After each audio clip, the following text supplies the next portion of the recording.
नमस्कार दोस्तों, सब भाइयों को जय श्री राम। आप सब कैसे हैं और आपकी तैयारी कैसी चल रही है? SSC MES driver, CISF driver, ITBP driver और दिल्ली पुलिस ड्राइवर। जैसे कि आप सबको पता ही होगा कि मैं वाइवा की 2 क्लास ऑलरेडी करा चुका हूँ। ये हमारी तीसरी क्लास है।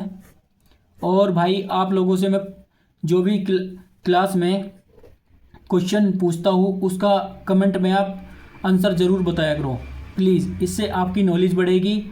ठीक है, ये हमारी तीसरी क्लास है। और जैसे कि आप सबको मैं बता देता हूँ, मैंने अपनी पहली क्लास में आप सबसे पूछा था कि वाहन में ब्रेक ऑयल कौन सी ग्रेड का डलता है। तो ये .3 और .4 का ग्रेड ऑयल डलता है। कितने समय और कितने किलोमीटर पर डलता है? 40,000 किलोमीटर से 60,000 किलोमीटर तक इसको चेक करना चाहिए और एक बार इसको बदल देना चाहिए। कितने समय में बदलना चाहिए? प्रत्येक 1 वर्ष और 2 वर्ष में 3 से 4 बार चेक करना चाहिए और 3 बार इसको बदल देना चाहिए 2 वर्ष के अंदर अंदर। ठीक है दोस्तों, अब आ जाओ नेक्स्ट टॉपिक, बैटरी। वाहनों में बैटरी 12 वोल्ट की लगी होती है। बैटरी के अंदर 6 सेल लगी होती है जो कि समांतर क्रम में जुड़कर बैटरी, एक बड़ी बैटरी 12 वोल्ट की बनाई जाती है। प्रत्येक सेल 2 वोल्ट का होता है और आधुनिक समय में लिथियम आयन बैटरी का उपयोग हो रहा है। ठीक है, जैसे भाई सवाल पूछ लेगा समय कि आजकल आधुनिक समय में कौन सी बैटरी का ज़्यादा उपयोग हो रहा है वाहनों में, तो वो लिथियम आयन बैटरी का उपयोग हो रहा है। फिर पूछ लेगा प्रत्येक सेल कितने वोल्ट का होता है, तो 2 वोल्ट का प्रत्येक सेल होता है। वाहनों में बैटरी लगाते समय भाई पॉजिटिव पॉइंट पहले लगाएंगे फिर नेगेटिव लगाएंगे। ठीक है, पहले पॉजिटिव लगाएंगे लगाते समय, फिर नेगेटिव लगाएंगे। पूछ लेगा भाई वाहनों में हमारी बैटरी, जैसे हम वाहन को काफ़ी समय लंबे तक रखते हैं घर में, तो हमारी बैटरी ऑटोमेटिक ही डिस्चार्ज हो जाती है और उसको बदलने के लिए हम नई बैटरी लगाते हैं। तो लगाते समय भाई जब हम लगाएंगे तो पॉजिटिव पहले ध्रुव लगाएंगे फिर नेगेटिव ध्रुव लगाएंगे। ठीक है, फिर जब हम पुरानी बैटरी उतारते समय हम सबसे पहले नेगेटिव पॉइंट खोलेंगे फिर पॉजिटिव पॉइंट खोलेंगे, पहले नेगेटिव फिर पॉजिटिव। ठीक है दोस्तों, फिर पूछ लेगा भाई, जैसे पूछ लेगा भाई वाहनों में डायनोमो लगा रहता है, वो कैसा करंट देता है? वो देता है भाई डीसी यानी डायरेक्ट करंट। और आजकल आधुनिक वाहनों में अल्टरनेटर का उपयोग होता है जो कि ऑटोमेटिक करंट देता है। ठीक है, और अल्टरनेटर का काम क्या होता है? लगातार बैटरी को चार्ज करते रहना। फिर पूछ लेगा वाहनों में 4 पहिए लगे होते हैं, पहिए के मध्य भाग को क्या कहते हैं? उसको कहते हैं हब। पूछ सकता है भाई ये सवाल भी, बहुत बढ़िया सवाल है।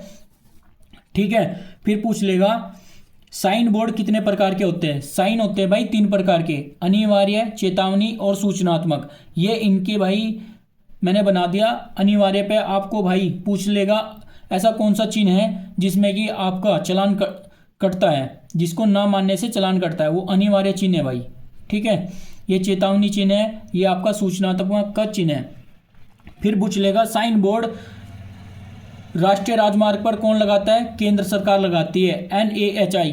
ठीक है, और स्टेट हाईवे पर भाई राज्य और शहरों में राज्य सरकार लगाती है। पूछ सकता है भाई ये सवाल। फिर पूछ लेगा वाहनों में एयरबैग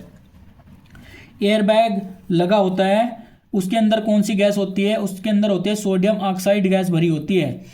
जब वाहन आगे वाले वाहन से टकराता है तो टकराने की स्पीड कब खुलता है? तो 25 किलोमीटर से 30 किलोमीटर पर जब वाहन दूसरे से या किसी वस्तु से टकराता है तब ये खुल जाता है। फिर पूछ लेगा भाई आजकल के वाहनों में, आधुनिक वाहनों में कौन से ब्रेक उपयोग अधिक होते हैं? तो भाई हाइड्रोलिक ब्रेक LMV या HMV में भी उपयोग हो रहा है, लेकिन भारी वाहनों में भाई यांत्रिक ब्रेक का उपयोग ज़्यादा हो रहा है, ये LMV में है भाई। ठीक है, आधुनिक वाहनों में हाइड्रोलिक ब्रेक और भारी वाहनों में यांत्रिक ब्रेक। और भारी वाहनों में पूछ सकता है भाई टायर प्रेशर कितना रहता है? 60 से 70 PSI पाउंड स्क्वायर इंच तक हवा भरी रहती है। ठीक है, चलते हैं और नेक्स्ट वीडियो में भाई पूछ लेगा जैसे कि आजकल वाहनों में सीएनजी का उपयोग बहुत अधिक मात्रा में किया जा रहा है। सीएनजी का उपयोग, सीएनजी वाहन ज़्यादा निकल रहे हैं। तो सीएनजी में कार्बन डाइऑक्साइड कार्बन कितने परसेंट डला होता है भाई? ये 70 से 75% कार्बन होता है। ठीक है। फिर पूछ लेगा, जैसे कि भाई किसी के दिमाग में आ गया कि भारत में, ये भी वाइवा का सवाल है, भारत में सबसे लंबा हाईवे कौन सा है? ये है NH-44। बस भाई इतना पूछ सकता है। फिर ज़्यादा से ज़्यादा क्या पूछ सकता है? वाहनों में हज़ार्ड लाइट लगी होती है, हज़ार्ड लाइट, ठीक है, जिसमें 2 त्रिभुज ऐसे बने होते हैं। हज़ार्ड लाइट जलते समय वाहन की स्पीड कितनी होनी चाहिए? 20 से 30 किलोमीटर प्रति घंटा। ठीक है। कब जलाया जाता है हेडलाइट को? जब बारिश होती है, धुंध होती है, कोहरा होता है। और हज़ार्ड लाइट जलाते समय और बारिश, धुंध और कोहरे में लो बीम का उपयोग करते हैं। ठीक है। अब जैसे कि भाई सवाल पूछने पे ही आ जाए, जैसे कि भाई वाहन दुर्घटना हो जाता है और वाहन में जब भाई मरम्मत, जैसे कि भाई डेंट वेंट पड़ जाता है आपकी गाड़ी पे, तो उसके जब डेंट हटाना होता है तो उसके अनुसार वाहनों को दोबारा सही करने के लिए पुट्टी, प्राइमर, पेंट का उपयोग होता है भाई मरम्मत के समय। ठीक है। अब आते हैं नेक्स्ट टॉपिक पर।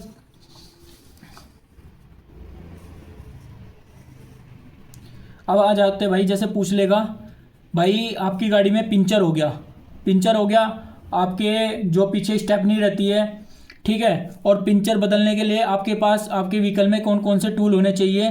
भाई सबसे पहले जैक होना चाहिए, फिर जैक रोड होनी चाहिए, फिर व्हील पन्ना होना चाहिए। व्हील पन्ना पूछ सकता है भाई कितने mm का होना चाहिए? LMV और HMV दोनों व्हीकलों के लिए। भाई LMV में होता है 19 mm और 22 mm का। HMV में भाई 27 से लेके 30 mm का होता है नंबर का। ठीक है, नंबर का। ठीक है। और भाई जब हम अपनी गाड़ी का पंचर या स्टेपनी चेंज करते हैं तो परावर्तक, जिसको हम इंग्लिश में रिफ्लेक्टर बोलते हैं, वो गाड़ी के कितने पीछे या कितने मीटर पर रखना चाहिए, जिसको हम प्रतिबिंबकारी भी कहते हैं। 50 मीटर से 150 मीटर तक इसको पीछे, वाहन के पीछे रखना चाहिए। जैसे कि पीछे से कोई वाहन आ रहा है तो उसको पहले ही पता चल जाए कि भाई वहाँ रिफ्लेक्टर लगा हुआ है, तो वहाँ कोई ना कोई मरम्मत या किसी का वाहन खराब हो रखा है वाहन के पीछे। ठीक है। हज़ार्ड लाइट भी चालू रखनी चाहिए भाई, जब हम स्टेपनी चेंज करते हैं तो हज़ार्ड लाइट भी जलानी चाहिए। पूछ सकता है जैसे भाई आपकी गाड़ी चलते चलते पंचर हो जाए तो आप अपने वाहन को पंचर हुए टायर को कैसे चेंज कर सकते हैं, उसके लिए क्या क्या सावधानियां होनी चाहिए? तो सबसे पहले हज़ार्ड लाइट चालू करेंगे, वाहन को धीरे से साइड में ले जा करके परिवर्तक सबसे पहले निकालेंगे, 150 मीटर या 50 मीटर वाहन के पीछे रख के आएंगे। उसके बाद जैक रोड, व्हील पन्ने से हम पंचर टायर खोलेंगे। ठीक है, ढीला करेंगे। ठीक है। ये है वाहनों में लाइट, जो फ्रंट लाइट होती है भाई, फ्रंट लाइट 12 से 13 वोल्ट का बल्ब लगा होता है। ठीक है भाई, पूछ सकता है भाई आजकल जो फ्रंट लाइटों में, ये तो बढ़िया सवाल है, ये जरूर पूछ सकता है भाई वाइवा में, कि वाहनों की जो लाइट होती है ना, लाइट में कितने वोल्ट का बल्ब लगा होता है? तो ये 12 वोल्ट से 13 वोल्ट का बल्ब लगा होता है। और बल्ब के अंदर कौन सी गैस भरी होती है? आर्गन और या नाइट्रोजन गैस भरी होती है। ठीक है दोस्तों, तो ये आज के हमारे वाइवा की तीसरी क्लास थी। और किसी भाई का कुछ भी डाउट हो तो वीडियो के एंड में कमेंट जरूर करना। वीडियो अच्छी लगे तो भाई वीडियो को लाइक करना और मेरे चैनल को सब्सक्राइब कर लेना। आपके लिए एक और नेक्स्ट वीडियो आएगी जल्द ही, क्लास 4 की वाइवा की। ठीक है। और इसमें हम 5 क्लास करेंगे। 5 क्लासों में आपके वाइवा के बहुत ही अच्छे अच्छे सवाल मैं करा चुका हूँ, इन सबके नोट्स बना लेना। ठीक है दोस्तों, और मेरा आपसे एक सवाल है अब, जो भाई भी इस वीडियो को देखेगा वो कमेंट में ज़रूर आंसर बताए। ठीक है।